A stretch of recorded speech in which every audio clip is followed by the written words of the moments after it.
Welcome to the Real Estate Pros Show, where we interview real estate investing professionals from coast to coast, as well as the service providers that serve the real estate investing industry. Our goal is simple: share what's working now to help you improve and scale your business to the next level and meet the pros that can help you get there. Real Estate Pros is powered by Investor Fuel, America's leader in helping real estate investors and professionals build the business you need to live the life you've always dreamed of. Let's start today's show. Property insurance for real estate investors doesn't have to be difficult, but it does need to be there to protect you when you need it. MyInvestorInsurance.com not only provides insurance at 15 to 30% cheaper than traditional agencies, it's built specifically for real estate investors like you. You can set up an account in about 2 minutes, get quotes on properties, turn on and turn off insurance for your fix and flip or rental properties in around 2 minutes without having to talk to anyone directly, all through our portal. There's no better way or faster way to make sure you've got the coverage you need to protect you, and no more lengthy policies either. Once you're set up, you're billed monthly and prorated by the day for however long your policy is active. It's powered by MSI, the third largest independent MGA, with 1.5 million customers and more than $1 billion in cumulative premiums written. Get set up today in about 2 minutes at myinvestorinsurance.com/fuel. Hey folks, welcome back to the show. Today's guest is a Salem-based real estate professional who works in the residential space helping home sellers and buyers as well as small portfolio investors. Please welcome Dan Bernal. Dan, welcome to the show. Thank you. Thanks for having me. I always like to start off at the top by asking folks how they got into real estate. So, strangely enough, my aunt, I worked in a publishing company for 11 years, and when the economy died back in the recession, my aunt suggested that she had a patient, she's a doctor, who was a real estate agent, and she was very happy with it. And it was one of those things where I couldn't see the trees for the wood, because my parents both own multiple property. My dad used to own like 15 properties, and I just didn't realize how much I knew about it until the thought of actually getting my license happened. So I got my license in like 10 minutes because it was, yeah, like I kind of knew the answers to everything. And at first, I thought it was just going to be sort of a side gig, and then it snowballed within about a year.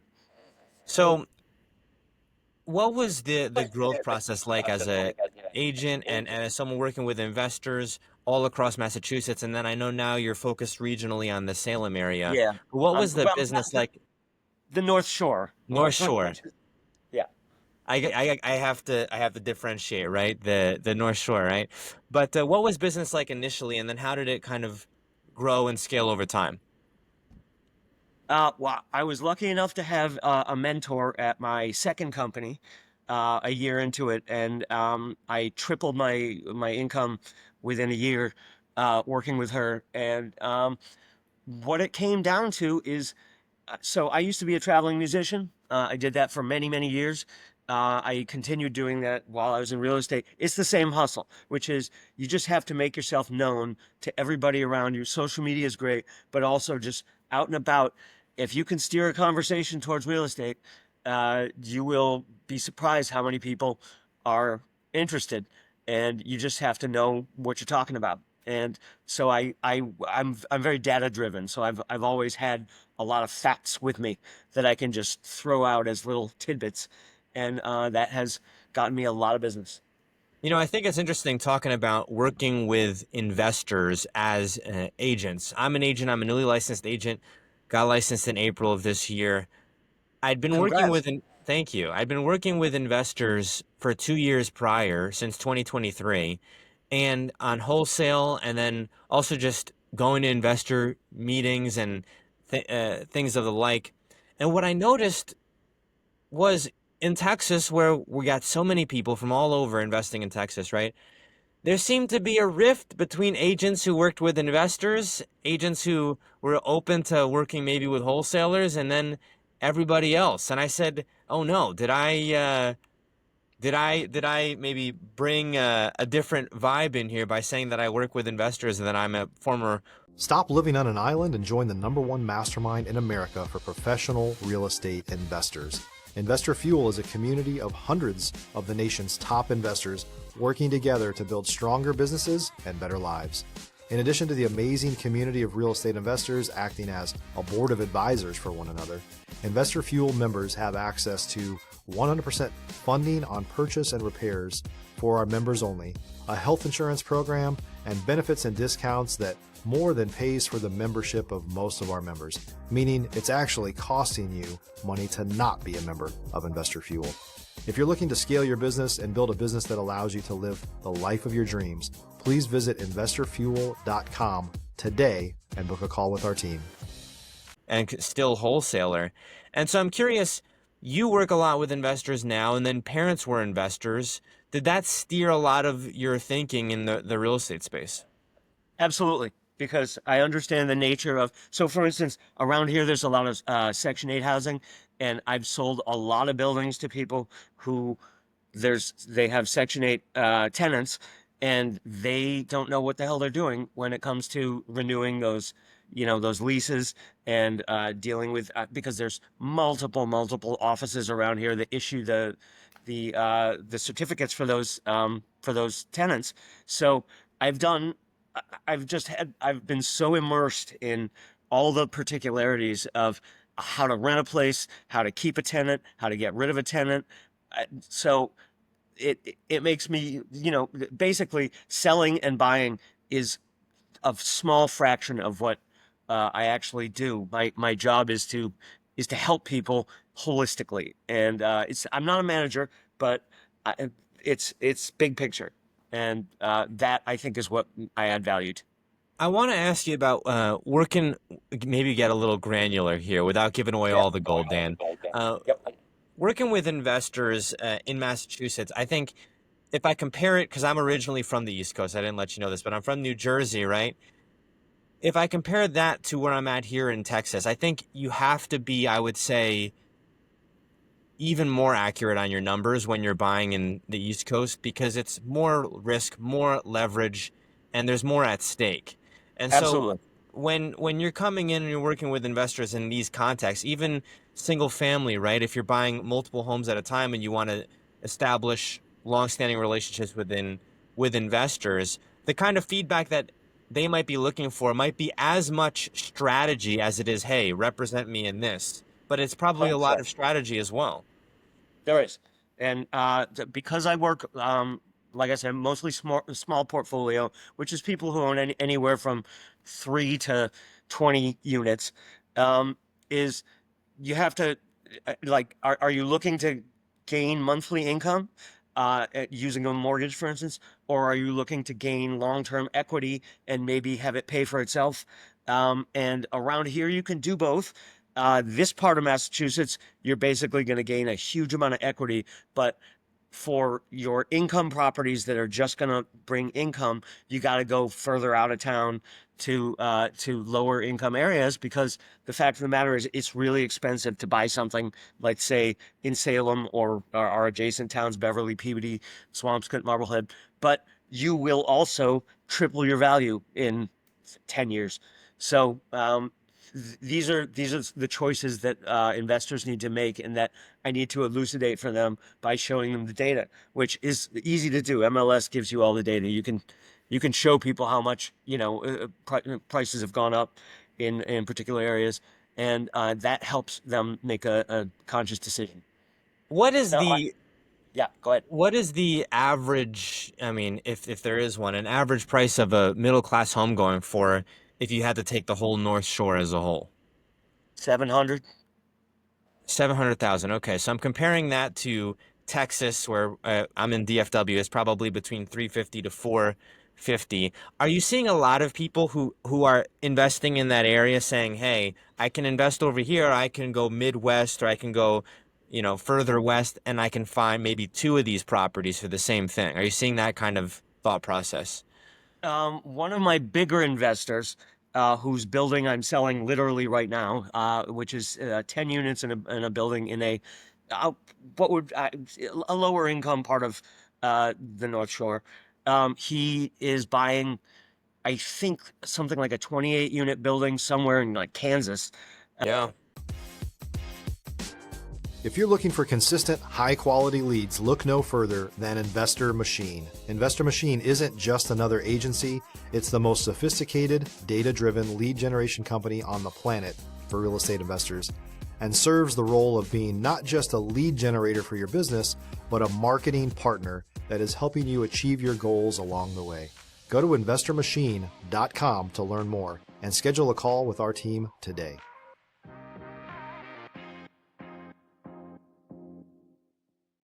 So yeah, that does happen.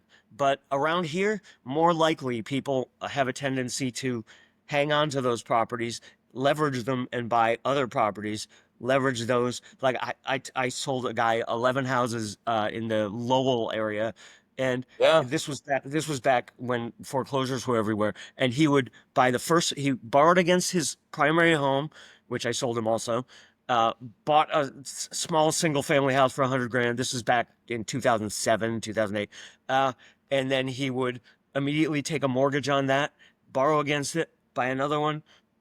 Buy like all he had to do was put 5 or 10 grand into fixing it up and put a tenant in it, and he could borrow against it and keep going. And he did that over and over again. We did that for, I don't know, 2 or 3 years together. And that kind of thing happens right now. The prices have gone way up, Yeah. but that happens a lot around here. Now, I'm thinking, one of the risks anywhere, but we have it in DFW. I've heard it in Florida as well. I don't want to say too much in DFW, although I have heard this happening, is that we'll have new builds, kind of Lennar, D.R. Horton type of build subdivisions where they're trying to get all these homes filled, and they will get them filled. But if you have a rental property or something along the like, and people are maybe thinking about, well, I might go here, I might go here, you could potentially have vacancies, which is unusual, I would say, but you do see vacancies. I don't think you see vacancies. I mean, I lived in Massachusetts. I think it's I'll probably rare. I'll disagree with that because I've been running into that with a couple of my investors who basically just buy anything that looks interesting and Yeah. and renovate it, and then it's time of year here. So beginning of June, beginning of September are rental gold. But if you try and if you flip something over the fall and you try and sell it in the end of November, it's or try to rent it in November, you're going to run into a problem because that's Hmm. not when people tend to move around here. And Yeah. if you can't afford the cost of holding it, or if the cost of holding it is problematic, and I've run into this a lot with some of my investors, like literally this year, that can be a problem because you can drain your resources real fast. The time frames you said, was it November, and what was there another time? Basically, from November to February, nobody's moving. So Yeah. you just your best move-in times are mid April, May, June, and early September, and then no one's going to move here in October. We're the Yeah. Halloween capital of the world. We have like 150,000 people here every day, so it's crazy.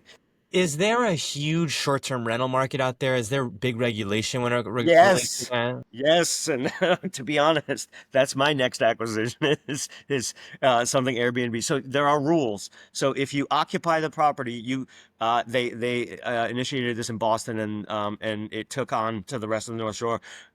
You can, if you occupy the property, you can Airbnb it all year long. But if you don't occupy it and it's just an investment, you can only do 120 days, which in Salem works great because we have all of October and buffer on either side of that, and most of the summer where we have a lot of tourists, which that's all you need. You need 4 months, or 3.5 months, whatever.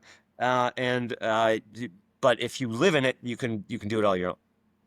So what happens the rest of the year if you can only do 120? Are they sitting vacant in those areas? For the Airbnb ones, I don't know. I don't own one yet. But for the rest of them, there's a whole lot of rental around here, and I mean, I own a rental property, and it's you'll never run out of tenants. It's just a matter of timing. Um, If you're a new or newer real estate investor looking to launch or grow your real estate investing business, please check out Investor Fuel Club. It's a coaching community, but unlike anything you've ever seen before. And you can actually partner with members of our mastermind from coast to coast on deals right in your market. There's no better opportunity to build a consistent business than to literally partner with pros to help you avoid costly mistakes, avoid the need for capital to do deals, and help you eliminate your fears as you're starting your business. Learn more about Investor Fuel Club at investorfuel.com/club. for instance, this condo I'm selling a guy right now, it's going to be a challenge, and I'm working on helping him with it, but before we even close on it, because we're kind of past the due date for the rhythm of this market for rental. Can So you give I me got some idea as far as rents? yeah, this is a one bedroom that's been renovated, and it's going to be $2,000. That's not bad. I was prepared for you to No, say 4. no. So Section 8, you can get up to, for a two bedroom, you can get up to about $2,800, and that's just Section 8. That's not going, mass market. This one is Section 8. This one is not Section 8. It's not This Section 8. one, Okay. no, this one's not Section 8, but it's only a one bedroom. It's 650 square feet, but Okay. you can get, and it doesn't have any parking, and you can get $2,000 for it. I want to ask you also about pivoting a bit here, Dan, the appreciation side of things. So we've seen Yeah, homes in DFW, I would say, go down over the last 2 years. Probably some of them may be coming back up in some areas, but if you bought 2 years ago, it's not where it was, and so you may be in a negative equity position. yeah. Uh, is it a similar trend that you're seeing out there, or is it just because, there's still a housing crisis and it's accentuated out there that if you're holding a home even for maybe 2 years, it's basically guaranteed to be on the upswing at that point? Yeah, we're exactly the opposite of you guys.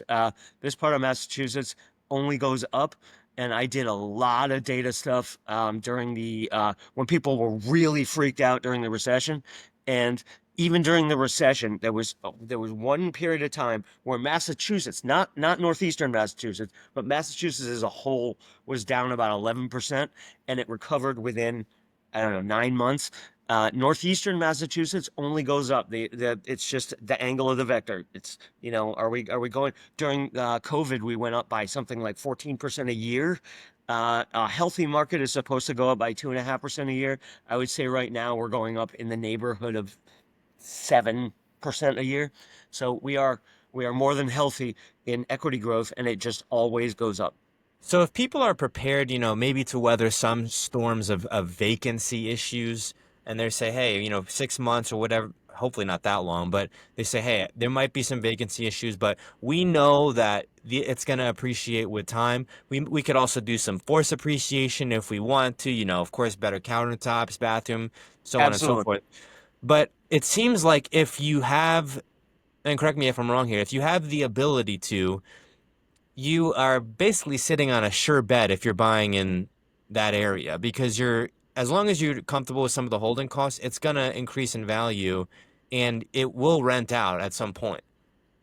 I have one investor who literally buys anything that looks interesting without purpose. Like he might flip it, he might rent it. He just buys it because it's going to go up in value. And luckily he owns enough properties that are drawing income that he can cover, the holding costs. But the reality is anything around here that you can get your hands on is going to go up in value. And it's up to you to figure out what you want to do with it. But yeah. Maybe we might see some Texas investors investing in Massachusetts. Wouldn't Bring that 'em be on, buddy. interesting? Bring 'em on. Dan, we are coming up on time here. Where can folks go if they'd maybe like to learn more about your business or reach out to you if they're looking at properties for themselves in that area? The best way to reach me, I have a website, which is danbernal.com, but the best way to reach me is my Facebook page, which I use a lot, and I'm locked into about 78,000 people. So it's a good resource. And that is just Facebook, Dan Bernal Real Estate. Dan, thank you for coming on the show here today. Thank you. I really appreciate your time. Thanks for joining us for today's Real Estate Pros Show. You can learn more about the amazing benefits of the Investor Fuel Mastermind community, including surrounding yourself with hundreds of other rock stars, 100% financing for your deals, and members-only discounts from vendors you're likely already using that, as a member of Investor Fuel, will save you more than the cost of your membership. Visit investorfuel.com to learn more. If you're interested in joining us as a guest of this show, please visit investorfuel.com/pros to apply. You can also check the show notes for access to free resources, how to get access to world-class lead generation, and much more. Don't forget to subscribe so you never miss another episode. Have a great day. We'll see you on the next show.